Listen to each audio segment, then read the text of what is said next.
Hey guys, how's it going? This is Matt Nader. Welcome back to your weekly dose of creepypasta. My throat is feeling a bit funny today.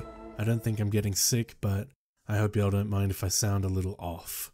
Now, I've got a bit of a long intro here since I've got a few things to say. Feel free to skip, but this time what I want to say is rather important, so I won't be providing a timestamp this one time. Now, the author of this story is someone I collaborated with a few years back. His name's Christopher Maxim. He's asked me to read this story and reach out to you guys for assistance. He has a high-risk health condition known as ARFID, which puts him at high risk for coronavirus and has caused him to be quarantined from his day job indefinitely. He's having issues collecting unemployment and, even with it, would struggle to afford treatment to strengthen his immune system. You can find a link to donate to his PayPal in the description below.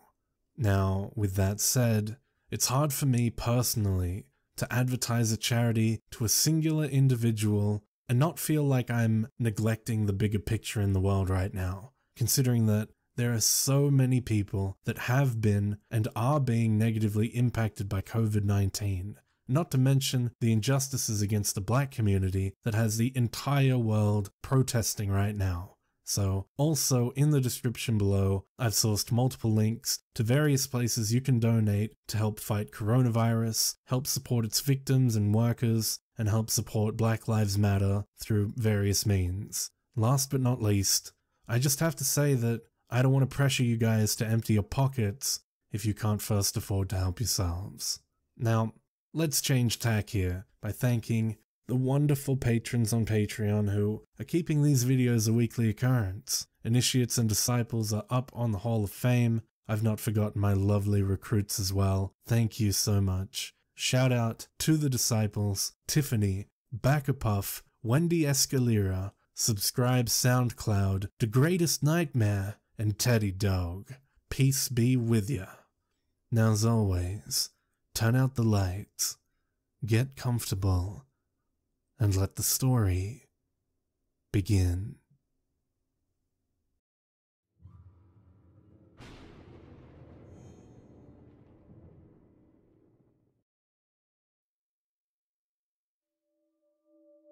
Have you ever heard of the secret town of Battered Grove? Now, before you type it into Google, let me save you the trouble. You're not going to find much. If it's not on the internet, I must be full of crap, right? Well, you can believe what you want. The fact of the matter is, very few people know about this urban legend, and even fewer have attempted to reach the place, let alone make it there and back in one piece. You might have guessed it, but I am one of those people. I'll spare you the details of how I became acquainted with the town. That's a long, mostly uninteresting tale that I'll save for another time. What I'm here to divulge to you is everything I've learned about this mysterious place. Everything you need to know to stay safe, should you choose to go there yourself. I'll touch on why I'm revealing this later. For now, let's discuss how to get there. You'll start by typing a seemingly random sequence of characters into the search bar of any GPS system or app, and then follow the path that is generated. This is known as the master code. Unfortunately for you, it's constantly changing, never staying the same for more than a few days at a time. It has something to do with the Earth's rotation, as well as its position in orbit around the Sun. A lot of complex measurements are needed to determine the code's string of values at any given time. But that's why you have two options at your disposal. One, contact a spotter, accessible via specific dark web markets. They can access the measurements needed and output a list of possible code variations, but it'll cost you an arm and a leg. 2. Contact me. I'm no spotter, but I've played the game enough to know what I'm doing. I've discovered the code time and time again without any help. And I won't charge you a dime. After retrieving the code and officially beginning your expedition, it's important to stay in it for the long haul, no matter how many turns you take. Nothing out of the ordinary will happen during the trip itself.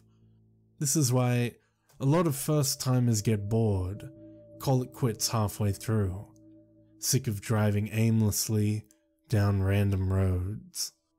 As is consistent with the legend, it's about the destination, not the journey.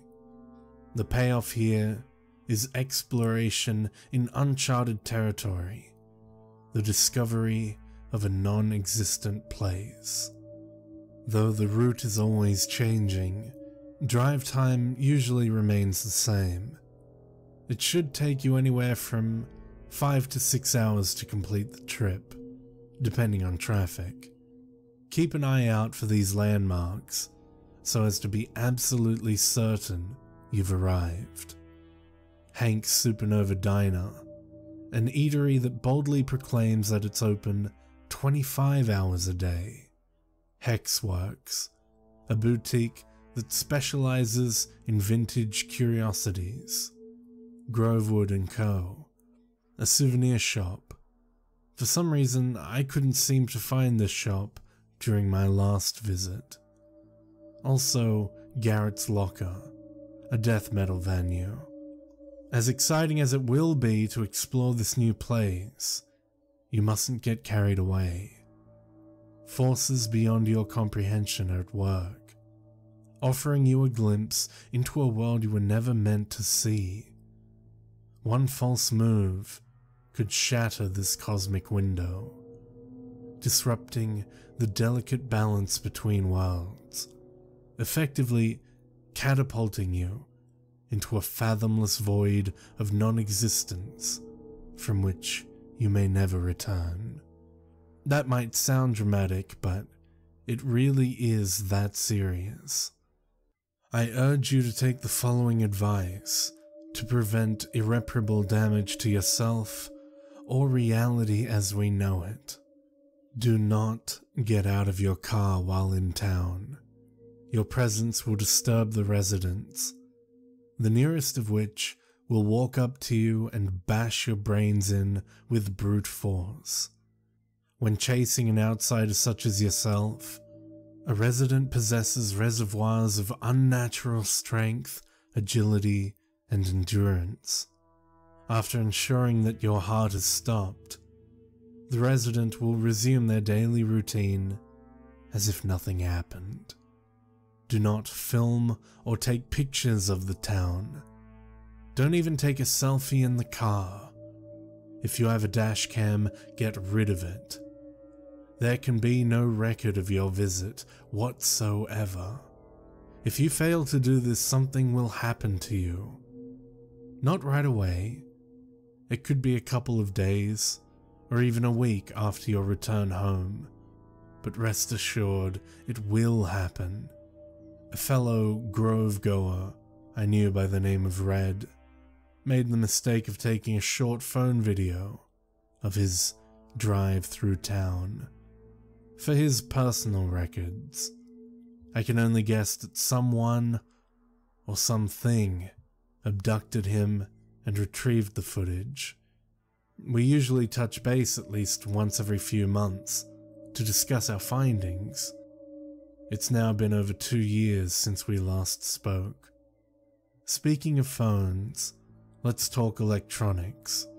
Most of us rely on them in our day-to-day travels, but this is the one place you absolutely cannot.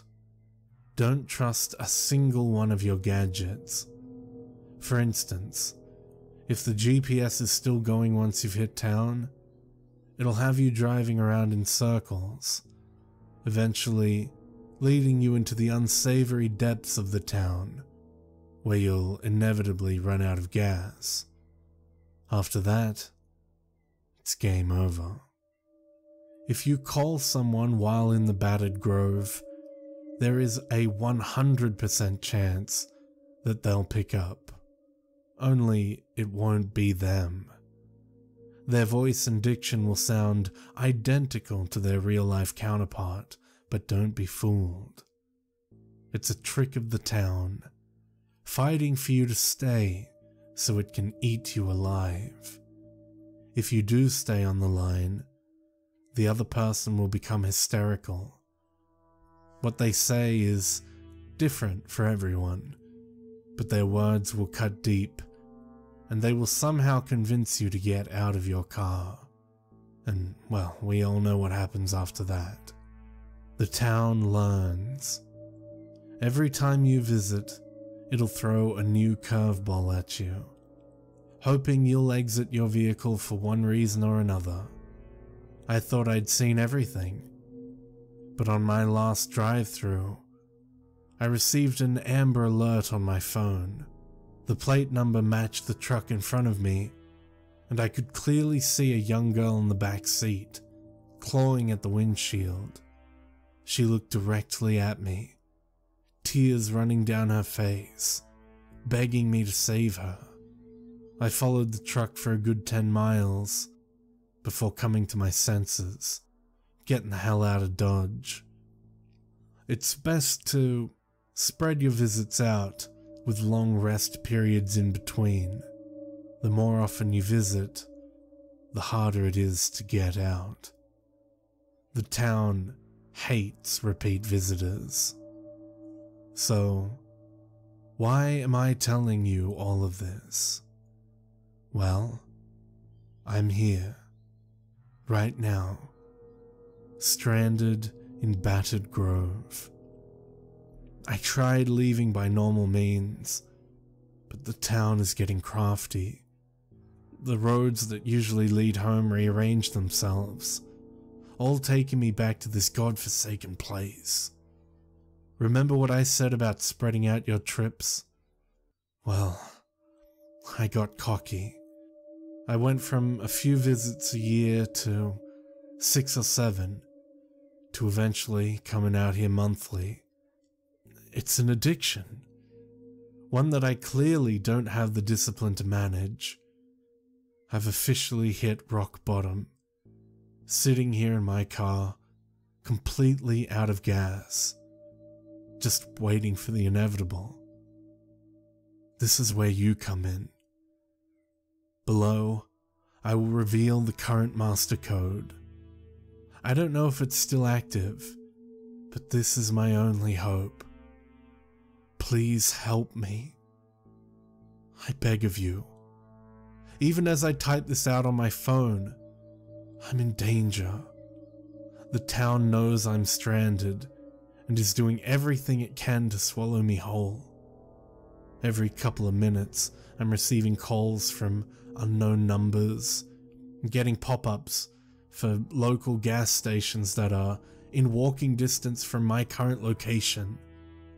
I'm wise to the charade, but I know it's only a matter of time before the town fools me into thinking I can escape by leaving the comfort of my vehicle. Given the town's strange nature, I can't be certain this message will reach anyone. At least, not in the way that I intend it to. Wherever my story does end up upon hitting the send button, I hope someone will give the town a try. Bring friends, make a road trip out of it, have some fun. If you end up finding me, that's all the better. Even if you don't believe a word of this, what do you have to lose? Take the code and go. Now. I'm running out of time.